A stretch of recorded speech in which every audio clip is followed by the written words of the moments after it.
सानाम को जोहार बिलासिनी Tudu official channel रे सानाम को सागुन दाराम तेहें आरो दोहराते नवा वीडियो रे सानाम को सागुन दाराम पेया गाते को चेलका मेना पेया आशा इन सानाम हर नापाय के मेना पेया और इन हो नापाय के मिनिया इया बारपे दिन खना वीडियो बांग हिजुक कान खातिर ते पले अडी पे गुननोक कान ताहेआ से पे चिंतक कान ताहेआ जे इन चिदा वीडियो बइन अगुइआ तो होय ओना गिन लेया पेया जे इन बारपे दिन खना अडी लागती कमी ताहे कान तिया अडी अर्जेंट से अडी इम्पोर्टेंट कमी ताहे कान खातिर ते इन ऑक्टो बई नाम दाड़े कान ताहे ऑक्टो बांग नाम खातिर तेगे इन वीडियो बइन बनाव कान ताहेआ आदो होय सनाम होड़गे उन पे दुलड़ेन कना से इया वीडियो उन पे कुसिया कान खातिर ते आपे लगी वीडियो दो इन कंटिन्यू बनाव और गपा खना गे इया वीडियो कंटिन्यू हिजुआ आलो पे गुननोआ और आलो पे चिंता जहाँ तिना ñeñeliya बोया मिश्रा को जहाँ गे जा खन पे ñele सनाम होड़ के इन पे सपोर्ट किदिया से इन पे गड़ो किदिया सावते जहाँ को इन सावरे अडिगान पे गड़ो आदिया जहाँ दो फोन कोते पे फोन आदिया इया बुगी बड़ी पे कुली किदिया सावते जहाँ गे इन ऑडियंस को जहाँ को फर्स्ट टाइम इन बाहर ओडोकेना और ओडोकते इन आपे संगे ñapaमेना ñapam कते इया एक्सपीरियंस जहाँ दो इया वीडियो पे कुसिया कना ñele आपे आयमा आयमा जगह खना दुबई करे खन हो नोंका कमेंट कादिया को जमान दुबई खन ले ñele से तेहेन बाड़ाय ना इया वीडियो दो अब इंडिया बाहर खन को ñele इंटरनेशनल लेवल रे इया वीडियो चला कना से पे दुलड़ा कना से पे कुसिया कना मेनते इन बाड़ा ñam की इन जहाँ तिना ñeñeliya बोया मिश्रा को इन ऑडियंस मेना पे आपे मापे बुझो दाड़ा कन के रियलिटी चेक कना ओका दो बेस ओका दो बाड़ी ओका दो नापाया ओका दो बांग नापाया ओना मा सनाम पे बुझो दाड़ा कना इया दो लई रेना लागती बनुआ एन रहो जहाँ रियलिटी कना जहाँ सारी दो सारी के बन मेना और एड़े दो एड़े के बन मेना और इन जहाँ लका वीडियो रे लहा खन के वीडियो बनाव का से जहाँ कथा इन रोड का जे जहाँ दो सारी गया और एड़े दो एड़े गया मेनते नोंकान कथा इन रोड का से नोंकान वीडियो बनाव का जहाँ तीना वीडियो बनाव का होयतो मिटो हो बइन डिलीट का पे नेल तिन पे एहब कना इन चेल कान वीडियो बनाव का से चेक वीडियो को बनाव का मेनते जहाँ तीना होड़ इन बाड़ी रेना को चेष्टाया उनको दो चेष्टा चो को पे और बाको लेया जहाँ दारे रे जोआ ओना दारे दो को चापाद गया ओना दो बुझो का पे जहाँ होड़ जुदी ओका लकाते हो आम बाय न्यूर दाड़ेयामा से आम सा बाय मोकाबिला दाड़ेया आम सा बाय टक्कर दाड़ेया उनी दो एटा लेकाना बाको लेया जहाँ बोका होड़ दो जखन आमा लेवल रे आम लेकान बाय टक्कर दाड़ेयामा एनखान उनी दो नो नोंकान के एगर मियाय से नोंकाना मेतामा नोवा दो रियलिटी कना जहाँ होड़ा जुदी बराबरी रेना टक्कर ना दाड़े तहन ताया खान उनी दो बराबरी ते टक्कर आए लेकिन जहाँ बराबरी रेना टक्कर बाय दाड़ेया उनी दो नोंका के आमे एगर मिया से आम बाड़ी रेना चेष्टाया नोवा दो रियलिटी कान गया ओना ते को लेया जहाँ ñeलते आलम जला आम बराबरी रेना चेष्टाय में आमा औकात तहन खान दो आम बराबरी में मेनखान होड़ ñeलते दो आलम जला तीसरा हो और होड़ ñeलते होड़ा कमी ñeलतेम जला एनखान आम दो तीसरा बाम लहा दाड़ेया आम दो उनी होड़ तायम रेगे सिंगिदम लगाव को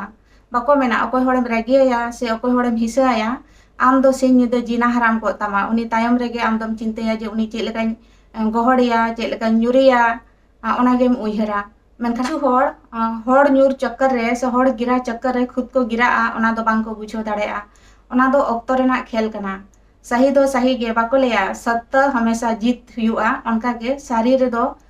सारी गे तहना और सारी दो सारी कान गया ओना दो तीसो बाम एड़े दाड़ेया और सारी रे दो हमेशा आमेम दाड़े गया सारी जिनिस रे दो आम दम दाड़े गया और आम दो को बांग को न्यू दाड़ेयामा नोवा दो सारी कथा कान गया रियलिटी कना आम जो सही रास्ता रेम तहना आमा जुदी गलती बाय तहना आम दो तीसो बाम हरा आम दम दाड़े गया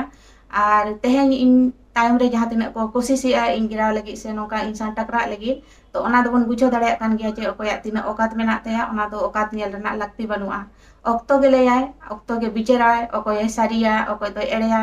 ओका दो सारिया ओका दो खाली गया दिसम होड़ को ñeñel कान गया और से समय गे ना लेया तांगी ताबन पे नोआ रेना बिचार दो ना सही गे हुआ पले जहाँ तिना इन रिन बोया मिश्रा को से गोंके को से जहाँ तिना ऑडियंस को तेहेन सनाम होड़ पे सपोर्ट अकदिया ताहे दो फिजिकली जहाँ को इंसान पे गड़ो आदिया सावते जहाँ रिन ऑडियंस को इन जब नुना दिन वीडियो बनाव कना और फर्स्ट टाइम इन बाहर ओडोकिना और बाहर रे ओडोक कते जहाँ को इन संग पे ñapaमेना ñapam कते इन आडी जोर रस्केኝ बुझो के और इन हो बइन बड़ाय ताहे जे इना वीडियो नुना पे कुसिया कना से नुना पे दुलेड़ा कना तो इना फर्स्ट टाइम आपे को संग ñapam कते आपे उना पे कुसियना से उना पे रस्केना से इन पे मोटिवेट किदिया जे बांगा आम वीडियो बनाव आलम बगिया आले लगी वीडियो बनाव में सनाम होड़ के आयमा आयमा आमा वीडियो ले कुसिया कना sanam family gidur pidur ate ama noa video le nyanyel kana ar jahay ko na ing sampe nyapam kana unku do aima ama sarau jehetu ing sang nyapam kate ape adigan feedback pe ema hadinya jahan leka ing video ing benaw kana ona ko hoyto bañ buj dareyak kan tahe je chelka video ing benaw kan tahe mente ar ape mochate ajom kate ing adi napai adi kusing bujo ke motivate inen je banga hoy sari ge tobe abuak somaj lagi ing napai video ing benaw kana mente ing baray nyam kia jahan tina boya misra ing ring nyanyeliya ko menak pia ingin mena abuak somaj lagi te sanam hor ge awaj rakap tabon pe ing laha kon ngin memen kana je abuak somaj re adigan kami lakti mena tehen baray ge bon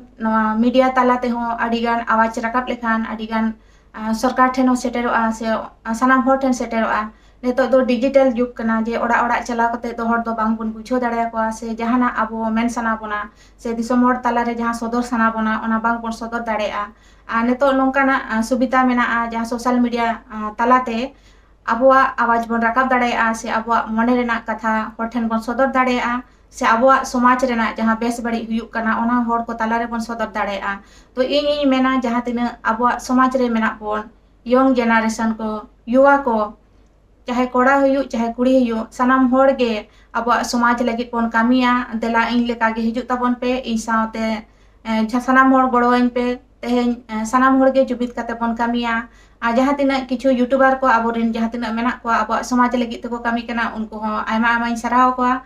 जहां तिना गे अबोआ समाज रे जहां गे आवाज पे राकापेआ जहां through तेगे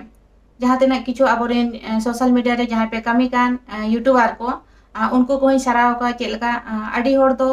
उकु दाना हाना नवा कथा को मेन गया से जहां दो जहां के कमेंट गड कमा मेन खा रियलिटी दो नवा कना जे आम वीडियो बनाव कते होड़ तला रे सदर हो ओना हो उना अलगा कथा दो बांग कना जे आम वीडियो माध्यम ते बनाव कते आमा मने रेना कथा दिसम होड़ तला रेम सदरा से सनाम होड़ेम चिरगल कोआ से आबो समाज रेना बेस बड़ी नापाय डहारेम उदु अको नवा हो उना अलगा कथा दो बांग कना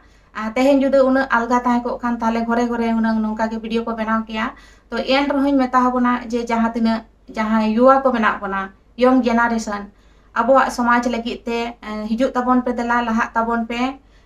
अबो बो लहा युवा को बो लहा तबेना अबो समाज लहा से अबो जाति मार्शालो ताबोना ओनाते चाहे फील्ड रे हुयु चाहे सोशल मीडिया रे हुयु अब समाज लगी ते सनाम हन गुणन लगती कान तबोना से चिंता लगती कान तबोना सनाम हर गे होय तबोन नेले गया जे अब समाज रे चेलका पे बड़ी हुयुक कना से अब संग चेलका हुयुक कना ओना दबोन नेले गया अब जहां तिना ओलो पढ़ा बोन चेदो का रहो से बोन सिखनेतो का रहो तेहेन अब समाज लगी ते बांग बोन उयरेट खातिर ते अब समाज बांग लहा कना आदो अब समाज लगी ते जुदी सनाम हर गे कटी कटी गड़ो बोन एमा से बोन उयरा तेहेन जहां रे गे मेना बोन अब सांतार बोया को चाहे नौकरी चाकरी कान बोन या अतुड़ा रे मेना बोन कम से कम अब समाज लगी ते काटी बोन उयहर मा आर गड़ो बोन एमा सानाम हर के जुदी काटी काटी बोन उयहरा एनखान इनिन मनेया अब दो बाबोन तायमोआ से अब समाज दो बांग तायमोआ अब होबोन लहा आर नोंका दो आलो हुयुक मा जहां अब समाज लगी को कमी कना उनको आलो बोन डिमोटिवेट कोआ से उनको लगी बाड़ी आलो बोन उयहर मा से उनको नेगेटिव आलो बोन नेगेटिव को मा जहां को कमी कना अब समाज लगी ते जहां फील्ड रे को कमी कान चाहे जहां लेका तेगे को अब समाज रे गड़ो को एम कना उनको तायम रे अब गड़ो बोन ताहेन मा से बोन गड़ो को मा नवा दो इना नेहर कना जहां जुदी कमिया उनी बांग बोन गड़ो आया एनखान डिमोटिवेट आया उनी हो बांग कमी सनाया ओना खातिर ते जहां को कमी कना जहां रेगे को कमी कान चाहे फील्ड रे चाहे सोशल मीडिया रे उनको बोन सपोर्ट को मा जहां सारी कमी कना सारी दो सारी गे मेन ताबोन पे आर एड़े दो एड़े गे मेन ताबोन पे जहां तिना बोन कमी कना से जहां जहां कथा रोड कना आर ओना रे आपे ऑडियंस को हो ओपिनियन एम दाड़े आपे जे बांगा होय आम दो गलत एम मेनेआ आम दो सही मेनेआ से आम दो बड़ी एम मेनेआ से एड़े मेन कना नोंकान कथा हो आपे कमेंट पे मेन दाड़े किया जहां तिना नेनेलिया बुया मिश्रा को जहां तिना इना वीडियो पे कुसिया कना से इन पे दुलेड़िन कना इना वीडियो पे दुलेड़ा कना उनको को मेता पेया इन इखला दो आलो पे मोनेया सनाम होड़ा लगित कान गया नवा दो और इन वीडियो इन बनाव कना अब समाज लगित ते वीडियो इन बनाव कना से आपे को लगित के वीडियो इन बनाव कना तो आपे ओपिनियन हो ताहेन मा सावते आपे सजेशन पे एम दाड़ेया जे दीदी नोकना वीडियो बनाव में से नोकना वीडियो आगुई में मेनते आपे हो पे मेन दाड़ेया और सावते जहाँ गे अब समाज रे बेबाड़ी हुयुक कना ओना हो कमेंट तला पे मेन दाड़ेया से आपे हो नोका पे सपोर्ट दाड़ेया जे बांग नोवा नोवा टॉपिक को अगुई में नोवा चिता रे डिस्कस में से अब सावता चेल का लहा ओना हो सजेशन पे एम दाड़ेया सनाम होड़ के अब सावता लगी कटी कटी बन गड़ो बन एम खान ताले अब सावता हो बांग तायमोआ से अब हो बाबन तायमोआ ओनाते लहाते हुई मेना का जे सावता दो मिद होड़ा दो बांग कना सावता दो सनाम होड़ा कान गया अब सावता रे नेलेत गया पे नितो तिना पे बाड़ी हुयुक कना से अब सावता चेलका सिन छतुरो कना जहाते अब जुमिद के बानु पुना अब जुमिद लगी से अब चिरगल लगी इन जहां तिना नोवा